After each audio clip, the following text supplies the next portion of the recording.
غوث اعظم اور شہ سمنان کا ہے واسطہ، غوث اعظم اور شہ سمنان کا ہے واسطہ،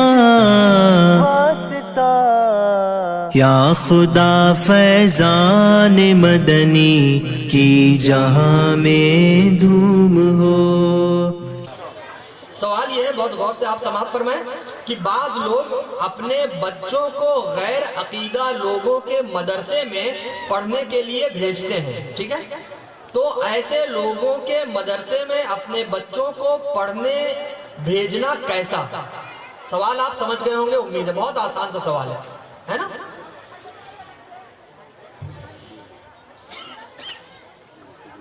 یہ بھی سوال عجیب ہے۔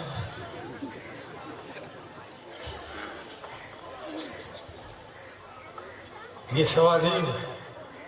یہ سوال کرنے والے کے ذہن میں ایک بات ہے کہ جہاں بھیج رہے ہیں وہ بدعقیدہ ہے۔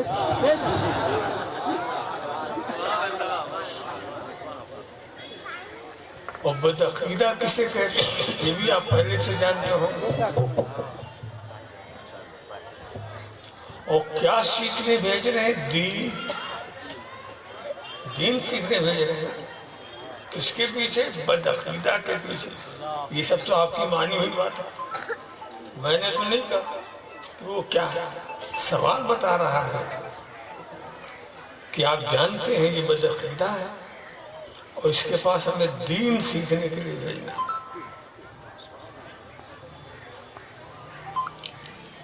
ایک موٹی سی بات، آپ کو چاہیے سونا، تو یہ سونا ملے گا کہاں؟ وہی تو آپ جائیں گے جہاں سونا ملے۔ سونار کی دکان پہ جائیں گے۔ آپ کو چاہیے چاندی، وہی جائیں گے جہاں چاندی ہو۔ پتا ہے اس کے پاس چاندی ہے۔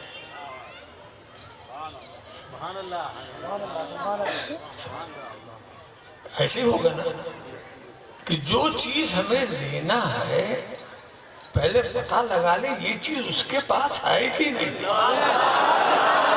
سبحان اللہ، سبحان اللہ۔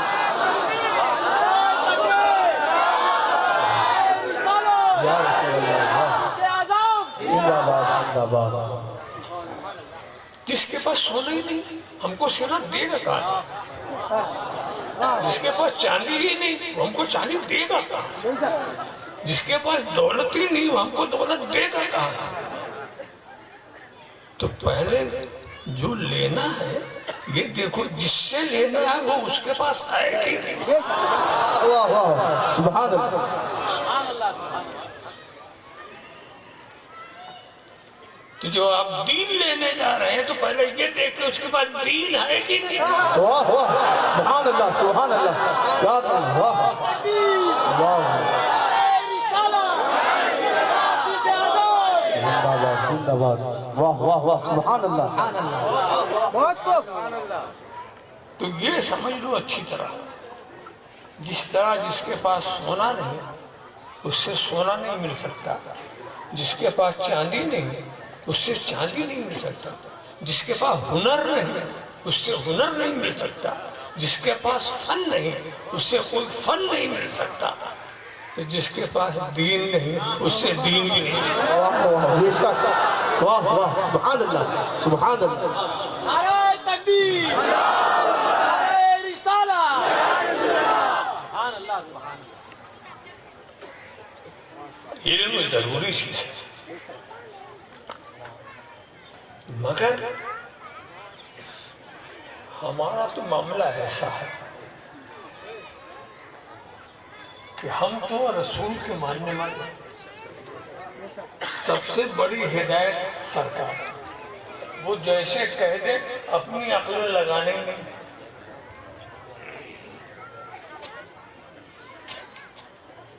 حضور نے بھی علم کی ضرورت پر ارشادات فرمائے ہیں۔ اتنا ضروری علم ہے کہ اس کو حاصل کرنا ہو تو دور تک بھی جانا پڑے جاؤ، چین تک چلے جاؤ. علم اتنا ضروری ہے کہ طلب العلم فریضۃ علی کل مسلم و مسلمہ. علم کا طلب کرنا ہر مسلمان مرد عورت پر فرض ہے. اتنی ضروری ہے. یہاں پر ایک بات کا جواب دے دوں کہ کون سا علم طلب کرنا فرض ہے؟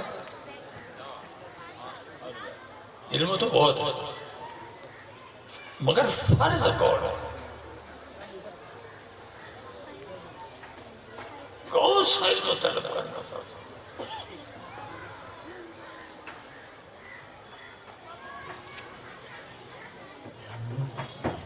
کون سا علم طلب کرنا واجب ہے؟ آپ مسلمان ہیں نا، تو بہت سی چیزیں آپ پر فرض ہیں. فرض ہے کہ میں اس ڈھنگ سے سمجھاؤں گا کہ جو بالکل چھوٹی عقل والا ہے وہ بھی سمجھ لے.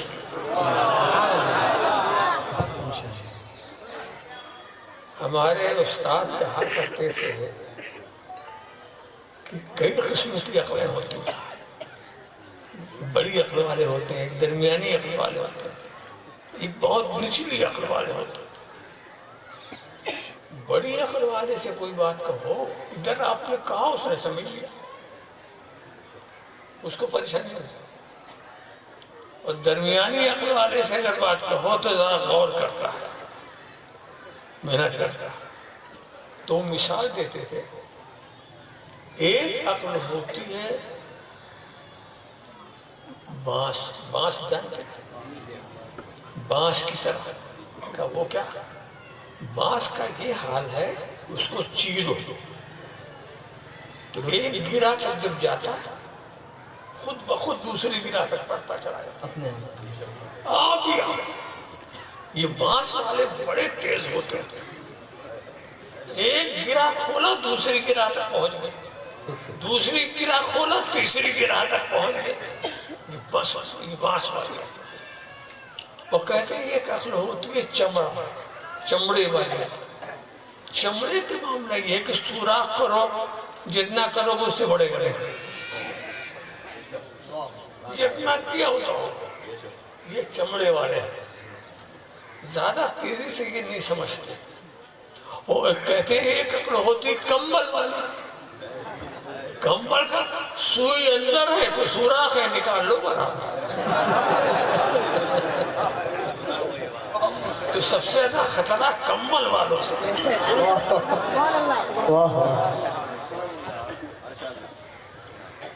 تو انہوں نے کہا ایسا سمجھاؤ کہ کمبل والوں کی بھی رعایت ہو.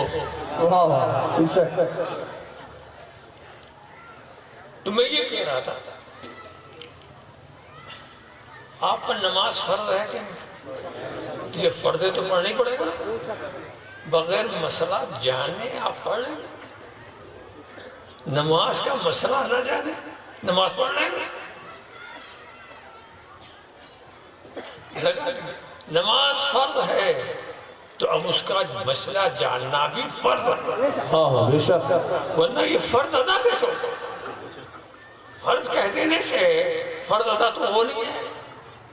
تو جتنی احکام فرض ہیں ان احکام کا جاننا بھی فرض ہے،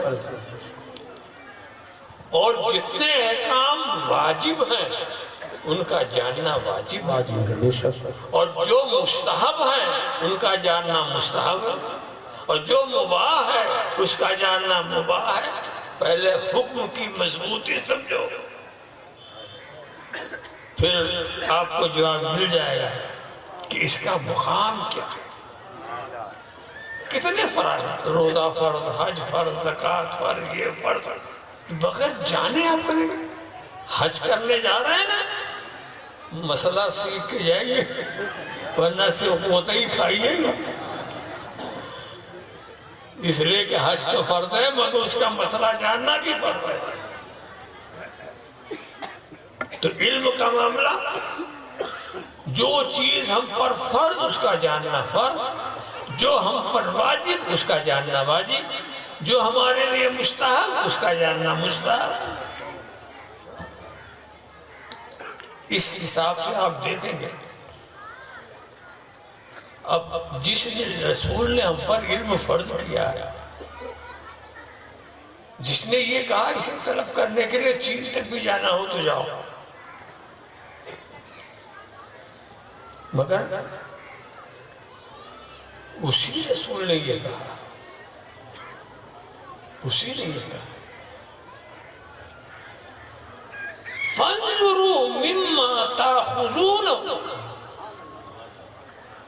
سیکھنے سے پہلے دیکھو کس سے سیکھ رہے ہو۔ واہ واہ سبحان اللہ سبحان اللہ واہ واہ واہ بے شک۔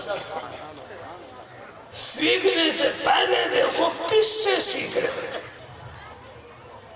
سکھانے والے کی بڑی اہمیت ہوتی ہے۔ ایک بتائیے، یہ قرآن کریم ہے،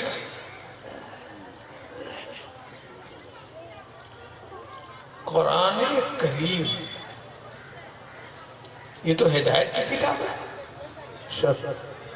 ہدایت کے سوا اس سے کچھ بھی نہیں ملتا، ملے گا تو ہدایت ہی ملے گی۔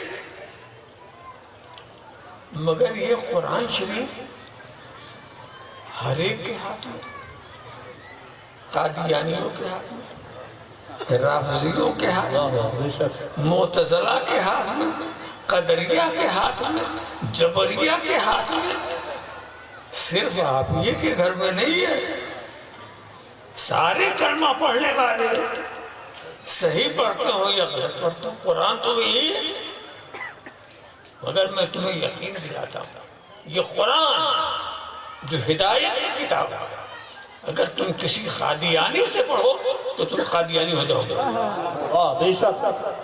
کسی رافضی سے پڑھو تم رافضی ہو جاؤ گے، کسی قدریہ سے پڑھو تم قدریہ ہو جاؤ گے، کسی جبریہ سے پڑھو تم جبریہ ہو جاؤ گے، جس فرقے کے لوگ سے پڑھو گے وہی ہو جاؤ گے، اور کسی عاشق رسول سے پڑھو تو نعرے تکبیر، نعرے رسالت، فیضان حضور شیخ الاسلام، جانشین حضور شیخ الاسلام، واہ واہ سبحان اللہ۔ اس لیے پڑھانے والے کی بڑی اہمیت ہے۔ ارے کیا ہوا، قرآن ہی تو پڑھنا ہے، جس سے چاہو پڑھو، قرآن ہی تو پڑھنا ہے۔ ارے قرآن نہ دیکھو، پڑھانے والے کو دیکھو۔ آخر جب قرآن ایک ہے، فرقے 72 کیسے ہو گئے؟ سوال یہ ہے، جب قرآن ایک ہی ہے فرقے 72 کیسے ہو گئے؟ کتاب ایک ہے، پڑھانے والے بہت۔ یہ 72 ان پڑھانے والوں نے بنایا، قرآن نے نہیں بنایا، قرآن تو ایک ہی بنانے آیا تھا۔ یہ اس کو اہم نہ سمجھے، اپنے چھوٹا بچہ ہے بغدادی قاعدہ پڑھتا، اس میں کیا حرج ہے؟ سورہ فاتحہ پڑھتا، اس میں کیا حرج ہے؟ بیٹھے ہوئے آپ بیٹھے بیٹھے حرج دیکھ رہے ہیں، کیا حرج ہے اس میں؟ کیا ہے؟ یہ تو کوئی بھی ہو وہی تو پڑھائے گا نا۔ تو ایک بات میں بتاؤں، بات تو صحیح ہے کہ بغدادی قاعدے سے ہم کسی کو گمراہ نہیں کر سکتے، وہ غلط نہیں پڑھا سکتے، مگر اس وقت بھی پڑھانے والے کو دیکھنا چاہیے۔ کیوں؟ آپ اپنے بچے کو جب کسی پڑھانے والے کے پاس بھیجیں گے تو بچے کا استاد ہوگا کہ نہیں؟ استاد سے محبت ہوگی کہ نہیں؟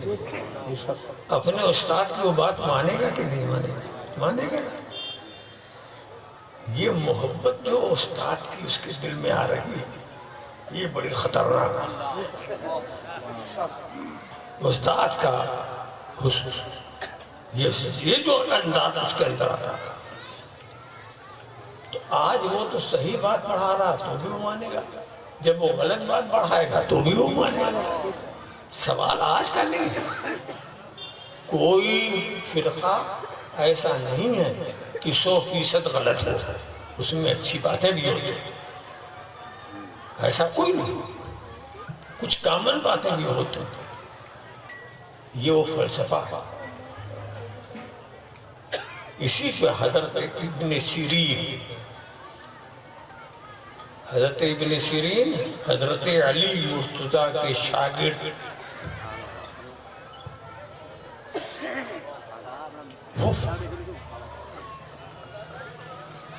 وہ ان کے پاس وہ تھے محب اہل بیت. ایک خارجی آ گیا دشمن اہل بیت کہ ابن سیرین مجھ سے ایک حدیث سن لو. حضرت اس کو جانتے تھے، یہ خارجی کہ میں تم سے نہیں سنتا. ابن سیرین تو خود عظیم محدث تھے، نہیں تم سے نہیں سنتا. کہا اچھا میں قرآن کی چند آیتیں پڑھتا ہوں وہ سن لو. کہا تم سے کچھ نہیں سنتا. وہ چلا گیا. مگر شاگرد لوگ بھی تو ہوتے ہیں نا. بعض لوگوں کا خیال آ گیا یہ حضرت نے تو عجیب بات کہی. حدیث نہیں سنی تو اس میں اندیشہ تھا کہ کہیں وہ جھوٹی حدیث کوئی سنا دے، ڈر کرنے سے بہکا نہ دے. مگر قرآن کی آیت سننے میں کیا چاہتا؟ حضرت خود حافظ قرآن. اب کوئی قرآن کو غلط کہہ کے تھوڑی پڑھے گا. تو قرآن کی آیت سننے میں کیوں اختلاف؟ یہ ایسے نقطے کی بات ہے کہ ایمان والوں کا ایمان تازہ ہو جاتا ہے کہ وہ کیسے ایمان والے تھے.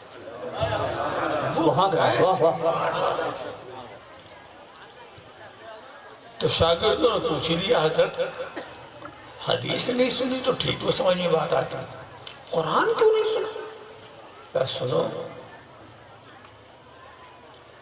یہ جو آیا تھا مجھے خیال ہوا ہو سکتا ہے یہ بہترین قاری ہے، قرآن اچھا پڑھتا، قرآن اچھا پڑھتا. میں نے اس لیے نہیں سنا کہیں اچھے انداز سے قرآن سنا دے تو دشمن اہل بیت ہونے کے ناطے میرے دل میں جو اس کی نفرت ہے وہ کم نہ ہو جائے. اللہ اکبر، واہ واہ، سبحان اللہ، واہ واہ، کیا کہتے ہیں. یہ ہے اپنا ایمان بچانے والے. واہ واہ واہ، سبحان اللہ سبحان اللہ. علامہ ابن سیرین کو کوئی گمراہ نہیں کر سکتا تھا. ساتھ تو معلوم ہوا کہ پڑھانے والے کو آپ دیکھیں گے.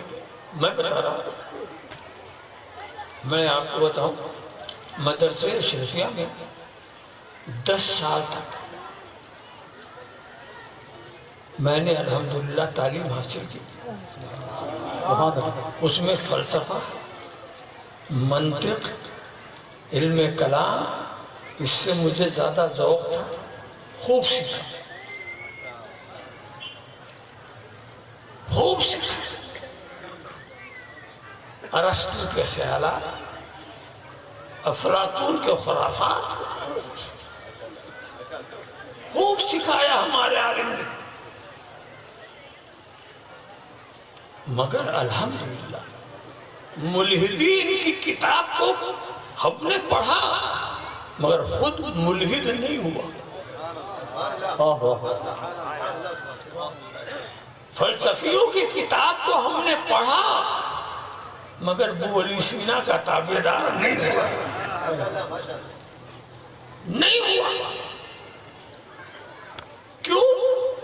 کتاب تو ان کی تھی، پڑھانے والا ہمارا تھا. واہ واہ واہ، سبحان اللہ سبحان اللہ. نعرے تکبیر، نعرے رسالہ، فیضان حضور شیخ الاسلام، جانشین حضور شیخ الاسلام.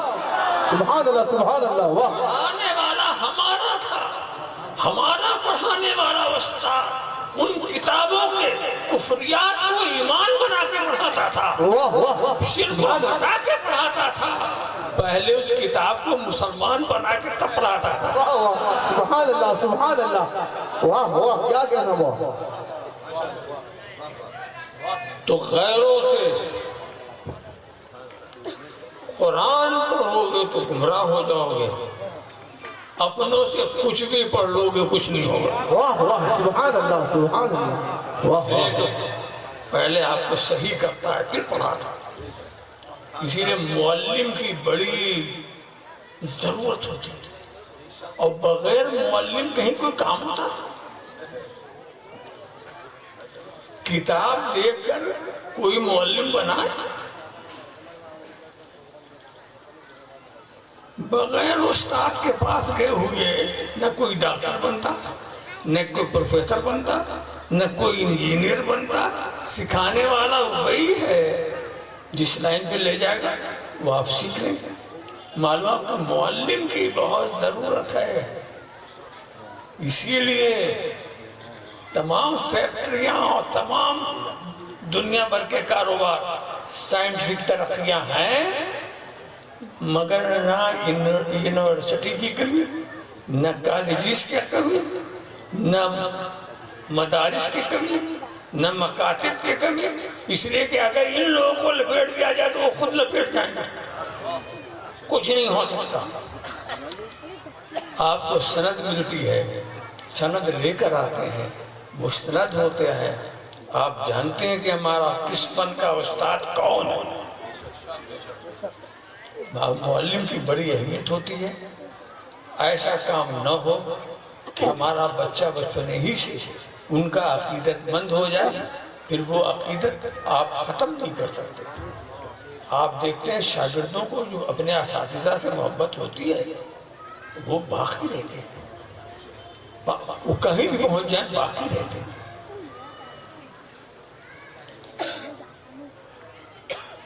ہمارے ایک بہنوئی ان کا انتقال ہوا، اللہ مغفرت فرمائے، سعید احمد، پروفیسر سعید احمد. پڑھاتے رہے زندگی میں جون پور کے اندر ایک اسکول کے اندر.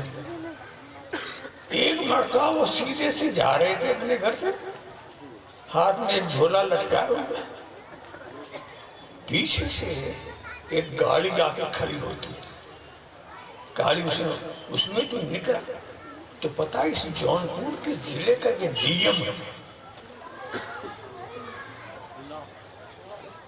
اترا، آ کر کے پیر پر ہاتھ رکھا ان کے. وہ پہچان بھی نہیں سکتے تھے یہ کون. تو اس نے کہا گرو جی میں آپ کا چیلا ہوں، فلاں اسکول میں آپ نے مجھے پڑھایا ہے. بتائیے اس وقت میں آپ کے شہر میں ڈی ایم کی پوسٹ پر آیا ہے. میں یہ دکھا رہا ہوں کہ کوئی بھی ذات ہو اپنے گرو کا سب احترام کرتے ہیں اور سب اس کا لحاظ کرتے ہیں. استاد کے مقام بہت اونچا، بہت اونچا. لہذا دینی حیثیت سے آپ اپنے بچوں کو وہیں بھیجیں جہاں سے اس کو دین ملے، علم دین ملے. اور بڑی افسوس کی بات یہ ہے کہ جو ہمارے گھر سے بچے سیکھتے تھے وہ ہمارے گھر میں ہے ہی نہیں. تعجب ہے. قرآن شریف پڑھانے کے لیے بھی ہمیں استاد کی ضرورت ہے. گھر میں کوئی ایسا نہیں جو قرآن پڑھا رہے. دیکھا آپ نے کہاں ہم گر گئے، کہاں پہنچ گئے. میں اپنے کو بتاتا ہوں کہ ہمیں تو قرآن شریف میری ماں نے پڑھایا. واہ سبحان اللہ سبحان اللہ، واہ واہ واہ. آپ اس کو بھی پڑھنے میں دوسرے کے محتاج. مگر بہرحال آپ نہیں پڑھا سکتے تو کسی اچھے پڑھانے والے ہی کے ذریعے پڑھائیے. بے شک بے شک. مگر یہ خیال رہے کہ ایسا نہ ہو کہ دین کے نام پر بھیجو اور دین ہی ختم ہو جائے. تو وہ ضرور غوث اعظم اور شہ سمنان کا ہے واسطہ، غوث اعظم اور شہ سمنان کا ہے واسطہ، یا خدا فیضان مدنی کی جہاں میں دھوم ہو۔